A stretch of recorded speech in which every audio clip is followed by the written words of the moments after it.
Welcome to an episode of Yeah Sports Talk, and welcome to Week 16 of the 2025 NFL season. That's right, we're just 3 weeks away from the season being completely over with. Unprecedented, a team that's been in the playoffs for a decade has been eliminated. Injuries are running amok, ending the season for a lot of players.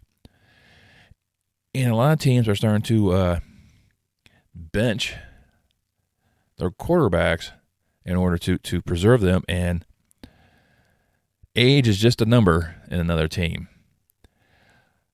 We'll look back at Week 15 highlights, give you a little synopsis of it, how I did, and then we'll jump into week number 16 and the fun-filled adventure we have coming up.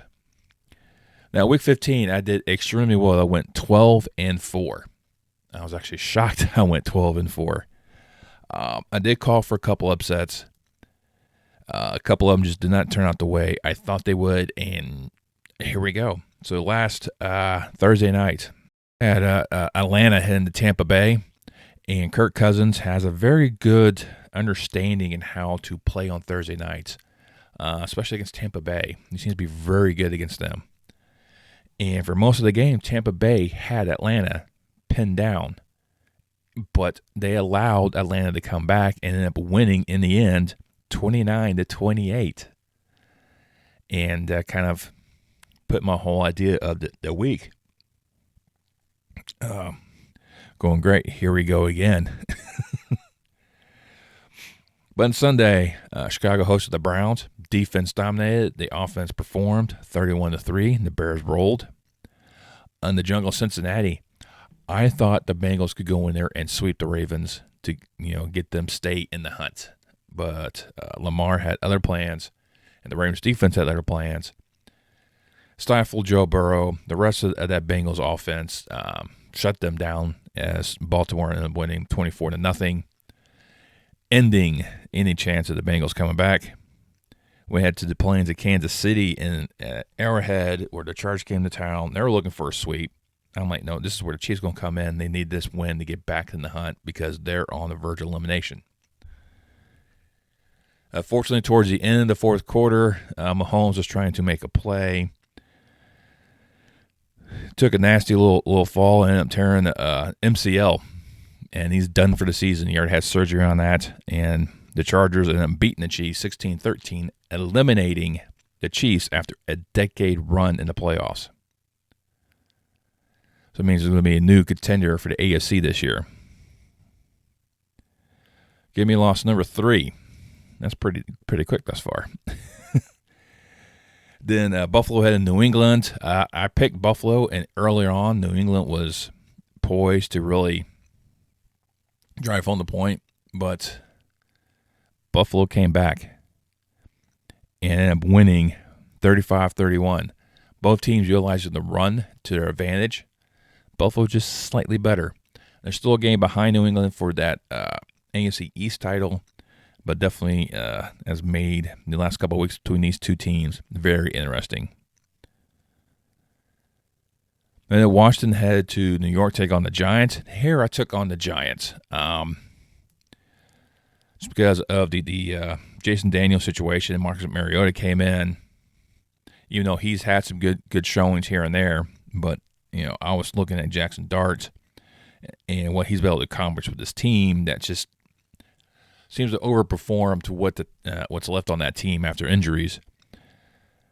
And Washington dominated most of the game. New York started coming back, but the G-Men too late. Washington ended up winning 29-21 to give me my final loss of the week. Yeah, I was feeling pretty good for the rest of the week. It was just W after W. The Raiders got shut out in Philly. No surprise there. Jacksonville was all over the Jets. No surprise there. Houston double up Arizona. No surprise there. Denver and Green Bay. This was a good showing between these two. I was teetering on the aspect of picking Green Bay in this showdown to see if possibly they have a good win on the road to really make their push in the playoffs.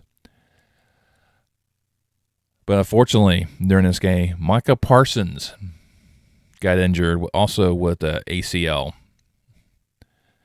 And his season is now done. So that puts a little damper on that front for the Packers. Not going to be as explosive. They're still going to be a dangerous defense. Green Bay has a I hate to say it, a decent defense and very good defense, should I really say. But losing Micah Parsons is definitely going to take away a lot of that the teeth that Packers defense has, as Denver was able to weather the storm, beat Green Bay 34-26 to clinch their spot in the playoffs. The Rams and the Lions, these two went at it, and Detroit was one of these teams. I was thinking about it, but I figured the Rams would be a little bit more. And early on, Detroit was leading this game, but the Rams just outmuscled them and ended up winning that game 41-34. Carolina went to the Big Easy. Everything pointed to the Panthers. The Saints seem to have a little new life in them right now. The bench rattler went with a ball from Louisville, and it kind of sparked something in them. And then beating Carolina 20-17. Tennessee went to San Francisco. Tennessee put more of a fight apart I thought they would, but 49ers able to win 37-24. Phillip Rivers made his return after 5 years away from the NFL. Actually threw a touchdown this game. But it was the kickers that were the ultimate decision, as Seattle was able to edge out Indy 18-16 in a wild baseball score. All right, then we head down to the Big D when Minnesota came to town. I picked Minnesota. I figured this would be a good matchup between these two. And watching it, McCarthy and Jefferson seemed to be off a little bit. They were off timing, and Dallas just couldn't really get anything really going in this game, and Minnesota was able to edge out Dallas 34-26. And then Monday night, cold weather. Miami does extremely poor cold weather. They have a 1, temperatures below 40 degrees. And Pittsburgh was just pretty good. I mean, Miami towards the end start playing and start scoring touchdowns. They had 2 2-point tries and then so that's, you can either go, hey, there's 2 points or 4 points that were left off the board. That would definitely change the whole dynamic of the game. But at the end of it, there's too much, and Aaron Rodgers and the Steelers end up winning, keeping their edge on Baltimore for that AFC North division race. And looking at all this, I failed to mention that Rams also clinched their playoff spot in the NFC. So 2 teams are in, handful of teams are out, including the Chiefs. Let's kick things off this Saturday with the Rams visiting the Seahawks in a clash for the NFC West. Now, despite their identical records, the Rams have clinched, but not the Seahawks. So Seahawks win this one, they'll definitely be in the playoffs. And both these quarterbacks are doing extremely well. Probably, one's a little bit better suited for MVP category, but the other one has great numbers. Sam Darnold has great numbers, over 3,400 yards passing, 22 touchdowns, 11 picks. So it keeps him down a little bit. While Matthew Stafford, over 37 yards passing, 37 touchdowns, and only 5 picks. And then you got Kyron Williams coming out of that backfield for the Rams, over 1,000 yards, 10 touchdowns. Kenny Walker for the Seahawks, almost 780 yards, 4 touchdowns. Both have huge receivers that are over 1,000 yards. Both over 1,300 yards. And both have a lot of receiving touchdowns. The Rams' defense seems to be a little bit more poised, but we've got to see how this plays out. And their offense has been buzzing these past couple weeks for the Rams, averaging 41 points, or scoring at least 41 points the past 2 games. But the defense for the Seahawks is one you really have to worry about, even though last week they coughed up 16 to old man Rivers in the Colts. And they've been dominating teams since. I mean, they shut out of Minnesota, the 9 points against Atlanta. But this is the Rams team. They're looking to go at it. These two collided down in LA, and the Rams slipped past the Seahawks 21-19 back on the 16th of November. So we kind of see how this one will kind of teeter on. I mean, gut kind of tells me Seattle so that way they could split the series, but I don't know. Analytics, 54% with the Rams. The line's 1.5 with Seattle. So it's definitely one of these games that I think you can flip a coin. Devontae Adams may not be playing this week because of his hamstring. I mean, the Rams hope he's going to be there. But you see how the Rams have been moving along anyways. You still got Puka Nacua right there. He's going to be a huge target. Seattle's defense is almost reminiscent of the old Legion of Boom defense. And they're back on the Pete Carroll days. And how close that game was last week, or last time they faced off, should I say, 21-19.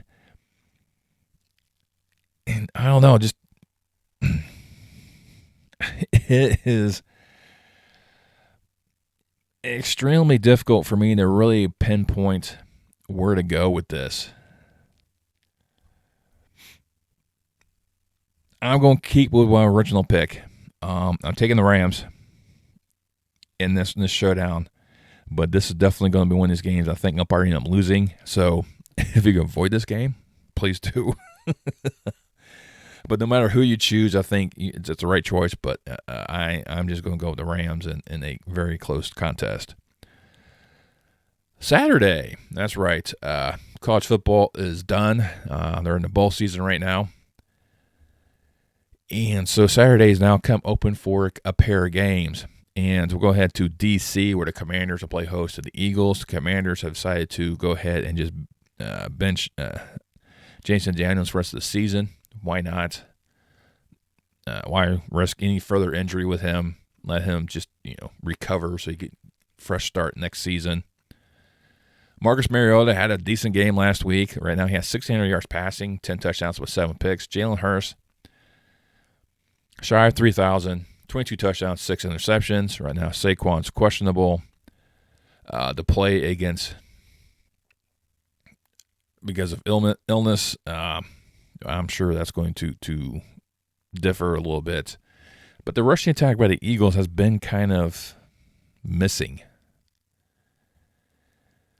And Washington's really kind of found themselves with Mariota a little bit. I mean, he's not any Jason Daniels. I mean, he took on the Giants last week, so don't think of it too much.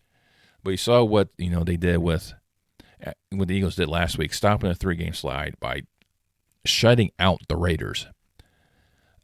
Philly's looking to try to make more sense of it because I think if they win this week, they will clinch the division to be the first repeat champion in over a quarter of a century.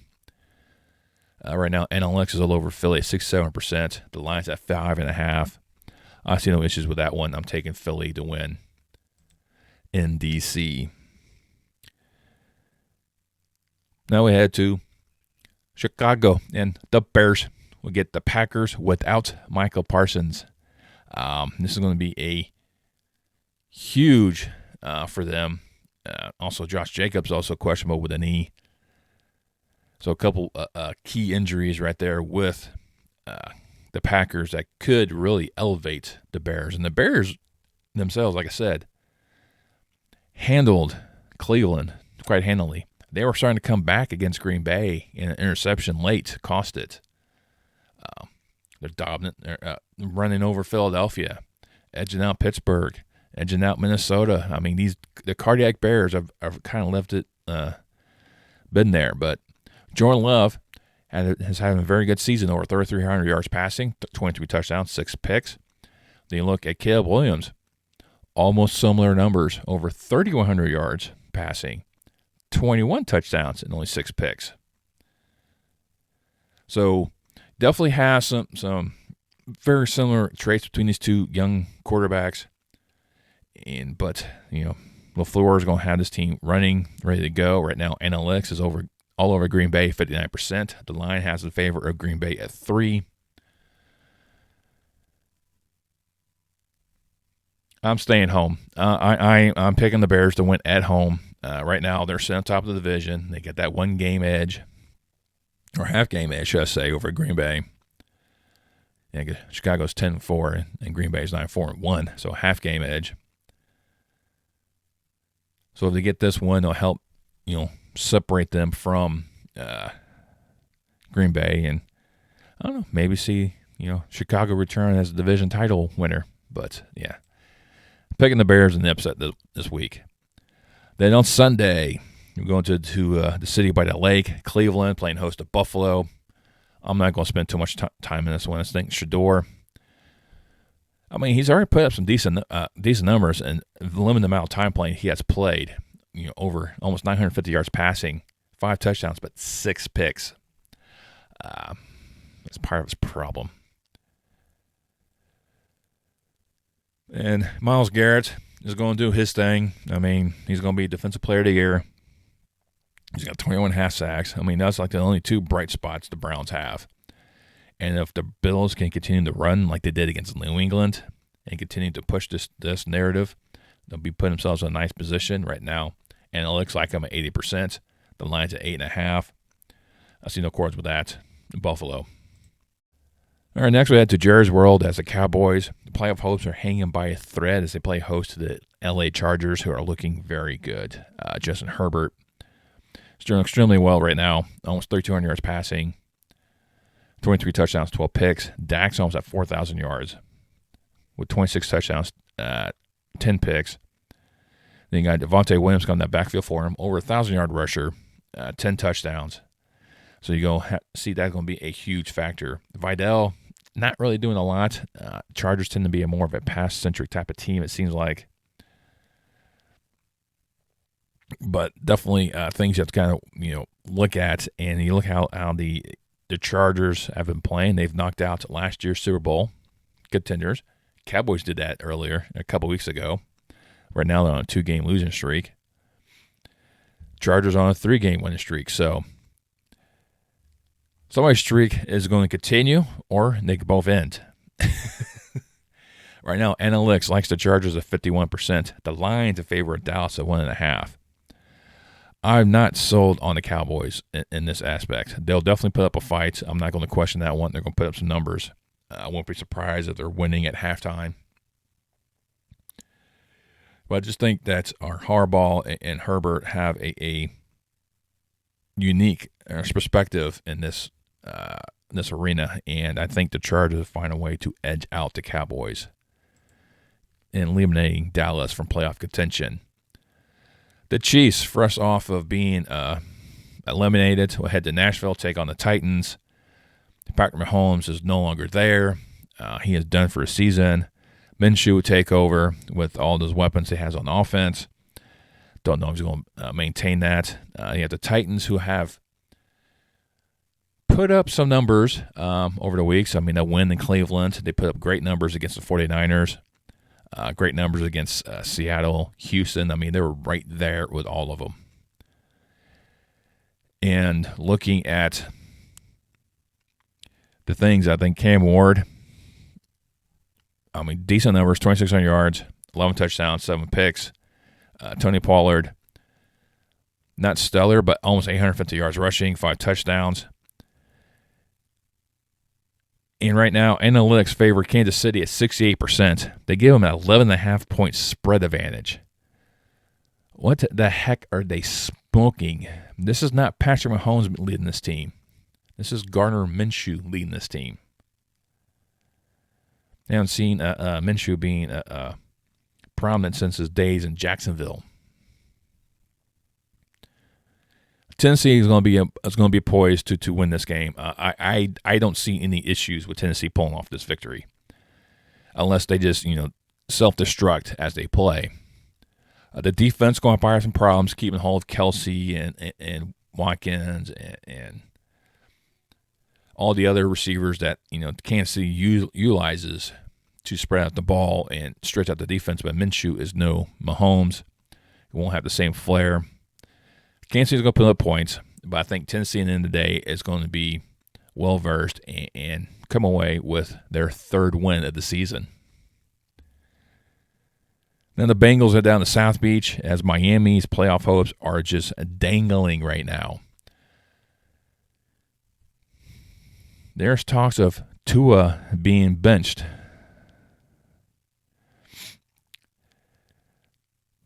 But, you can't go off of what happened last week in the cold because he had a great comeback and orchestrated 2 touchdown drives towards the end of the game. So, I don't know.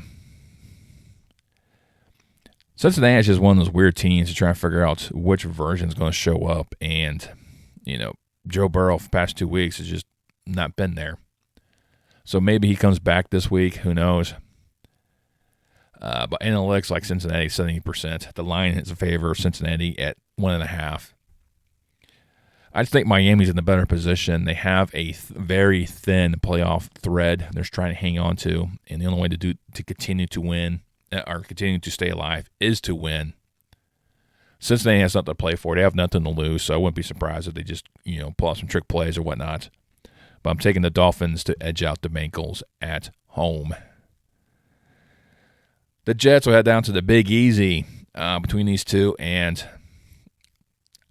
for me, the Jets has just been a train wreck or a plane crash this season. They've had some good wins.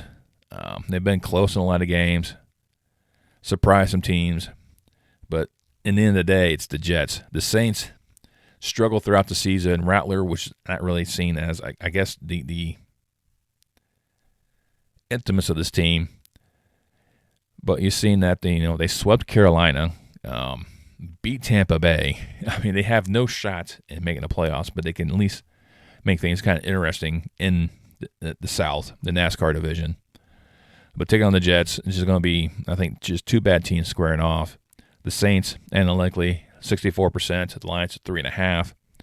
No question with either one of those. I'm also taking the Saints to win at home. Then Minnesota will head to the Big Apple, take on the Giants, and battle between JJ and Jackson. 2 young quarterbacks just trying to find their marks, and both teams are out. No playoff implications. They're just trying to build upon some of the stuff they have going on. Then the Giants, there's a lot of issues with this team overall. They're using other players to kind of backfill. Jackson Dart's doing what he can with what he has. Right now, analytics likes the Giants at 55%. The Lions favors Minnesota at 1.5.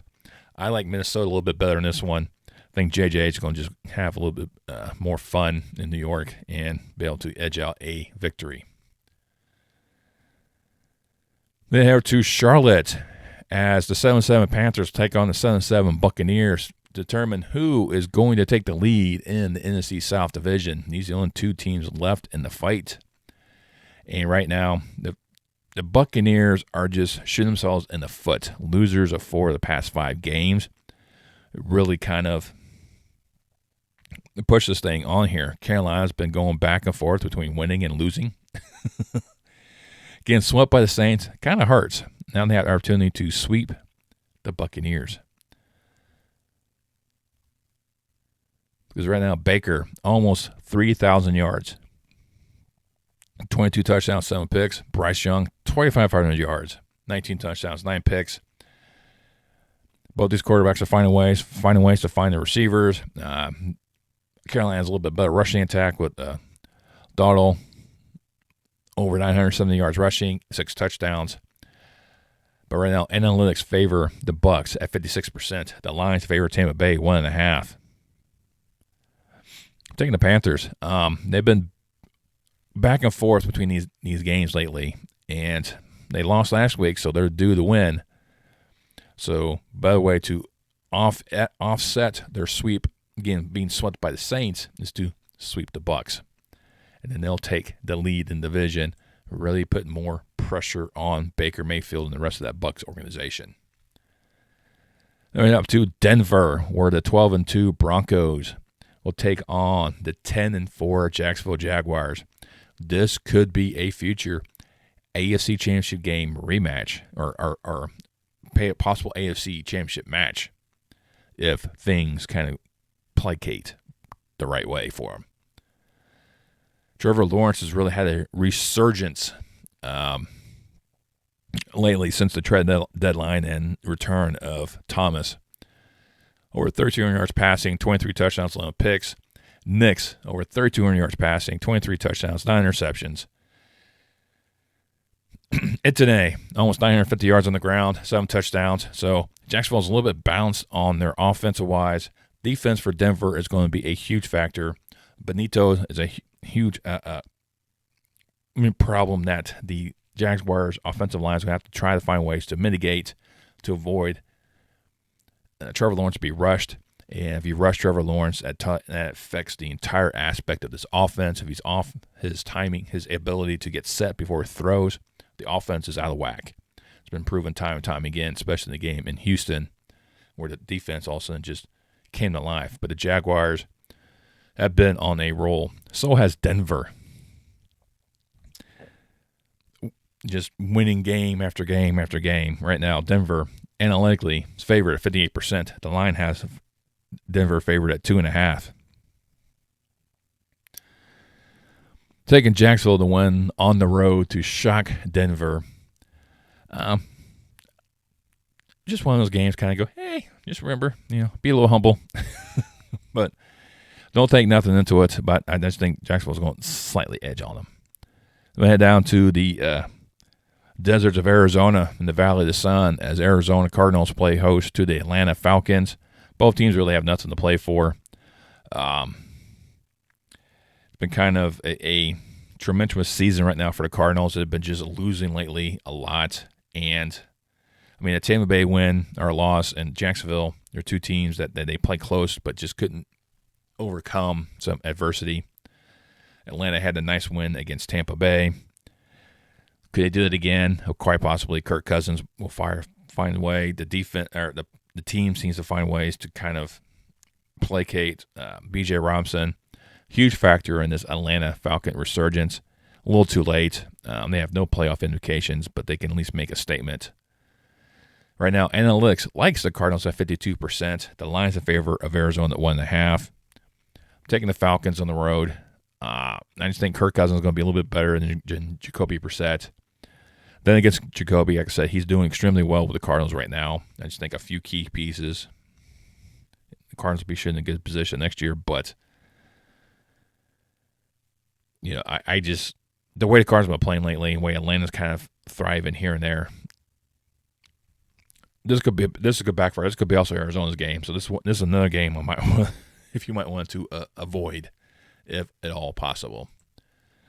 They have the Steelers heading up to Detroit to take on the Lions, and Detroit's playoff hopes are just kind of up there. They need to find ways to win. Because right now they're sitting behind Green Bay by a game and a half. Even with that game with Chicago, they could find themselves in the position of half a game. That might be surprising. But Detroit has a great team overall, especially offensive-wise. He's got to put everything together. Goff, some quiet numbers for an MVP-style season. 600 yards passing, 29 touchdowns, 5 picks. Jahmyr Gibbs over an 1,100-yard rusher with 13 touchdowns. Definitely things to worry about. Aaron Rodgers, about 2,600 yards passing, 22 touchdowns, 7 picks. He's had a great showing the past couple of games. So we see how this team can really rebound. DK Metcalf quietly being his prime target. And Warren comes out of the backfield for the Steelers, over 600 yards, 4 touchdowns. Let's kind of see if T.J. Watt can come back. If he comes back, it changes aspects of this defense, but Detroit Lions defense is nothing to shake your head at either. Analytically, the Lions are favored at 66%. The Lions in favor of Detroit as well at 6.5. Probably take Pittsburgh for the points in this matchup, but I am all over Detroit winning this game against Pittsburgh. The Raiders head into Houston. I'm not going to spend too much time on this one. I'm just going straight to the facts. 81% analytic advantage for the Texans. 12.5 point spread. Houston. New England will head down to Baltimore. Baltimore needs to get back into the race of things. If Detroit beats Pittsburgh, this is the chance for Baltimore to tie Pittsburgh once again for that division. New England choked against Buffalo at home. They allow them to come back. But that, New England defense is going to be hard-pressed to do that. If Baltimore's defense can stop the rushing attack of New England, that should really help them out a lot. But New England's have to try to stop King Henry. And if he can get going, he's over a 1,000-yard rusher, but only 10 touchdowns. Not quite, the dominant force he once been, but definitely one you have to worry about. And then you got Lamar Jackson, who can also run himself. So you start getting that running aspect, draw in that defense, and then Lamar can hit him over top with Zay Flowers. So there's a lot of things anyone does that the Baltimore offense can really do. That defense is also top notch as well, and try to get Roquan Smith back in there. Try to wreak havoc with Drake May, who was having a MVP style season, over 3,500 yards passing, 23 touchdowns, 7 picks. Vrabel's got this team buzzing right now with possibilities of returning to the playoffs, maybe on top of the AFC East as well. But I don't know. This is going to be a buzzsaw, and Baltimore is looking to make a push themselves. Analytic-wise, Baltimore's favorite at 61%. The line is favoring Baltimore 2.5. This could be a spell doom because it's prime time, and Baltimore has problem being on prime time. They always seem to lose on these type of showdowns. So the aspect, you probably could take New England in that one. And I think this is another game you could flip a coin. I really think it could be. Just because of some of the bad luck that Baltimore's had on Sunday nights, especially. As well as Thursday night, Monday night, doesn't matter. Any nighttime games, they have problems.